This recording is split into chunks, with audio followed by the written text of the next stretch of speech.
Hi everyone, my name is Gabriel and this is the Hour of the Raven, your channel for everything Ravenloft, RPG, Dungeons and Dragons, and horror. Today we will explore the dark secrets that lurk in the forest of Verbrek, the dangerous land of the wolves. Are you ready? So let us continue our journey through its dense forests, while fleeing the dangers that surround us. After escaping from the mysterious Dusk Lodge, a place secretly inhabited by werewolves, we wander through the dense woods and stumble into countless secrets and dangerous places, until we finally found a village that seems receptive to our arrival. Within the village of Alison, we find shelter and food, and a receptive folk to share our discoveries and learn the secrets of this mysterious land.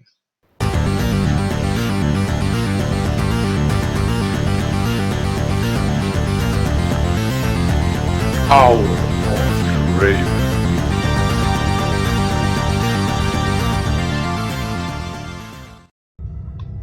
Verbrek is a hostile and wild region, without any great resources to be explored. This huge forest is a place avoided by neighboring kingdoms and travelers, and only a few traders take risk in their rivers, and even fewer mad explorers wander through their woods. The sinister truth about Verbrek is that the region is inhabited by a large community of werewolves. Despite the existence of some resilient human communities, it is estimated that the population of werewolves reaches thousands of individuals and exceeds the human population by at least 3 to 1. These monstrous beasts are organized in a primitive and bestial society. The first distinction we can make in Werewolf Society is between infected or cursed werewolves and natural werewolves. The unfortunate individuals infected with lycanthropy are usually treated as outcasts or servants to natural werewolves, the true masters of Verbrek. Some follow the lead of the natural werewolves that infected them, with terror and admiration, being content to be accepted as inferior members of the pack. The society organizes itself in packs, usually led by an alpha werewolf, the strongest lycanthrope among the group. These packs are organized into clans of a same lineage, and natural werewolves usually find companions only among members of the same clan. The clans divide the hunting territories of Verbrek and violently defend their honor and territory from rival clans. Encounters between these clans usually results in bloody challenges and confrontations between alphas. The name given to these clans derives from the rudimentary tongue of the wolves, and they are usually short and fierce, such as Sharptooth or Snowstalker. These clans usually follow 3 distinct hunting and survival strategies. The Deceivers or Sheepskinners are clans that infiltrate among humans and live among the communities of Verbrek. They believe that the ability to shapeshift is a blessing from the wolf god, and take advantage of this gift to hunt and watch their prey. This group is seen as lazy and domesticated by other werewolves that compose the most primitive groups of lycanthropes. The clans that follow the trail of the Stonebreakers are purist werewolves who believe in wolf supremacy. They live in packs, away from the corrupting influence of civilization and humanity. These clans are capable of decimating entire villages in their murderous fury, and they refuse to use human items, crafting weapons and tools from bone, wood, and stone. They are the religious fanatics of the wolf god, celebrating bloody rituals in war paintings, and believing that they will one day rule the world as its absolute and primitive masters. Finally, the clans that follow the trail known as Ghost Howlers are the wildest and most primitive of all. These packs live most of their lives as wolves, whom they consider their equals, and believe that the other clans has lost their contact with the wolf god. They inhabit the most remote and wild areas of Verbrek, and are seen by other clans as backward and idiotic, no better than animals. Despite the brutal disputes and rivalries between these clans, all of them have in common their devotion to the Wolf God, to whom they credit their origin and supernatural powers. The Wolf God is an entity that torn itself out from the womb of the mists, and represents the epitome of savagery, ferocity, and brutality. It disgorged the first wolves into the world, and bestowed on the traitors of mankind the blessing of lycanthropy. The worship of the Wolf God is composed almost entirely of werewolves, and only lycanthropes are welcome as priests. Clerics of this savage fate must follow strict taboos, lest they be devoured by their own divinity, and they can never be contaminated by the smell of their prey and must hide any wound on their bodies. The faith has no scripture, and its dogmas and traditions are passed orally. The ritualistic sacrifice of beasts and humanoids are common practices, and in the bloody frenzy of their rituals, their priests receive visions from their god. Its dogmas preach about lupine supremacy, surrender to the wildest and cruelest instincts, the destruction of the weak and inept, the glory of carnage, and the auspice of the moon. Despite the strong presence of the werewolves and the fate of the wolf god, there is a small part of the Verbrek region where other lycanthropes try to oppose the lupine supremacy. In the Bleeding Barrows, near the border with Borka, a group known as the Brood of the Purple Moon is composed of lycanthropes of different phenotypes, which intend to occupy part of the primitive forests of Verbrek as their territory. Deadly enemies of the werewolves, this group is led by Broderick the Bonecracker, a Caliban and werebear, who one day aspire to depose the werewolves from their dominance in Verbrek. Verbrek has become home not only to worshippers of the wolf god, but also to other lycanthropes who seek to hide from civilization. The Dusk Peace Lodge is a beacon for those seeking to live in peace with their cursed condition.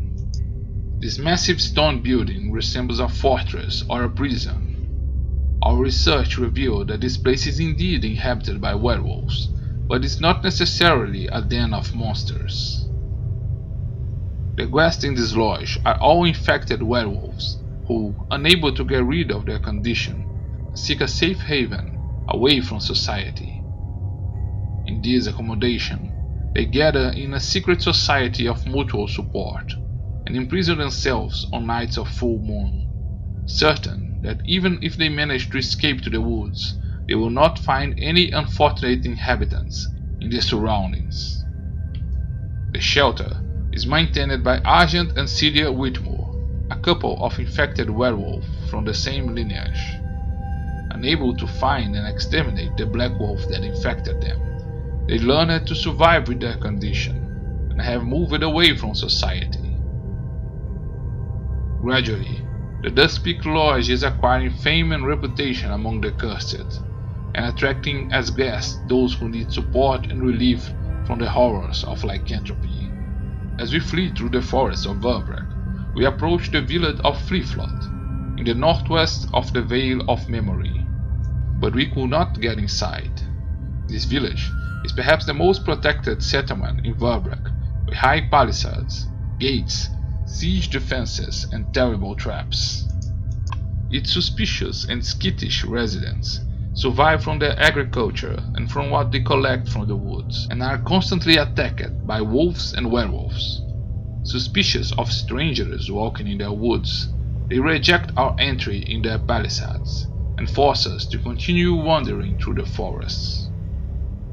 Although most of Verbrek's werewolves believe that this region is the sacred soil of their divinity, some werewolves risk leaving this idyllic land where wolves are sovereign to explore neighboring kingdoms.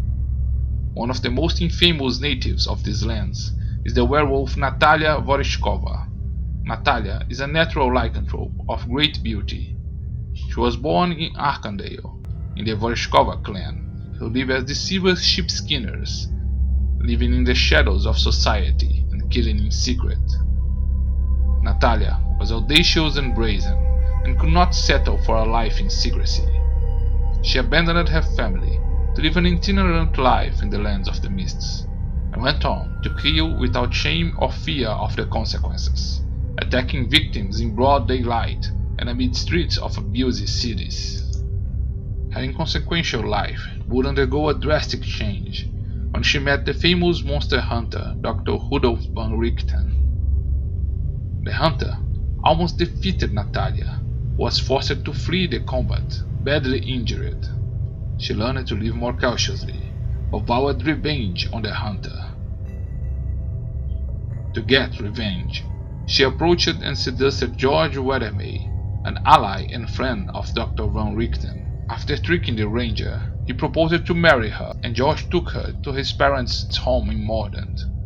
Close to her enemy, she turned into a werewolf and attacked. She failed to murder van Richten, but she wounded the young Jennifer Weathermay in combat, George's niece. Natalia ran away, and George, ashamed and humiliated, and full aware that his niece could have been infected with lycanthropy, went on a hunt for Natalia. His search took him to the Vorishkova clan in Verbrek, and George, discovering that they were natural werewolves, murdered all of its members. Despite this act of revenge, he has not yet found Natalia, who remains free and unpunished. The north of Verbrek, in the Winterfell crest, is perhaps the most dangerous and macabre location of the region. The Circle is the object of many legends, a place referenced with fear by the natives and considered sacred by the faith of the wolf god. The site is a circle of tall stones marked by runes, dried blood and claw marks, and the altar of countless sacrifices to the wolf god. Some reports attest that the wolf god may manifest in flesh amidst its bloody stones. The devotees of the wolf god gather in this place by hundreds, in their human form, wolf form, or in their bestial hybrid form, and dance to the sound of drumming on hollow logs and frenzied howls. Hearing about the horrors of this wild land and violent cult to a wolf god, we are relieved to be currently in the safety of the village of Alison. This village is located to the east of the Ghostflame Bottoms, and is occupied by a band of trappers that maintains a lucrative fur trade with the city of Carina in Invidia. Despite being rustic like the other human groups of Verbrek, this community was strangely hospitable and friendly. They offered shelter, food, and shared the secrets of Verbrek with us, but we realized too late our mistakes, as the moon rises up in the sky. Alison proves to be one of Verbrek's most treacherous dangers, a community of werewolves that disguise itself as humans to capture unsuspecting prey. The werewolves of the White Eye clan are cunning and discreet, and attack only lone travelers, whose disappearance will not be noticed. When we realize the danger that surrounds us, it's already too late.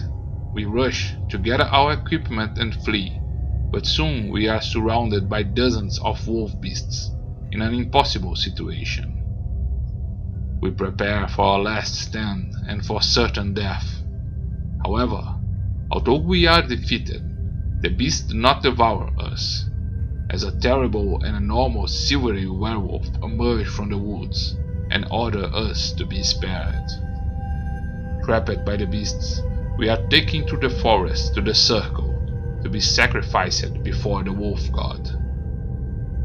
Join us, subscribe to this channel, and activate notifications, and let's face the dark destiny that awaits us as we try to unravel the identity and past of the fearsome silver-haired werewolf who runs this cult, the Dark Lord of Verbrek.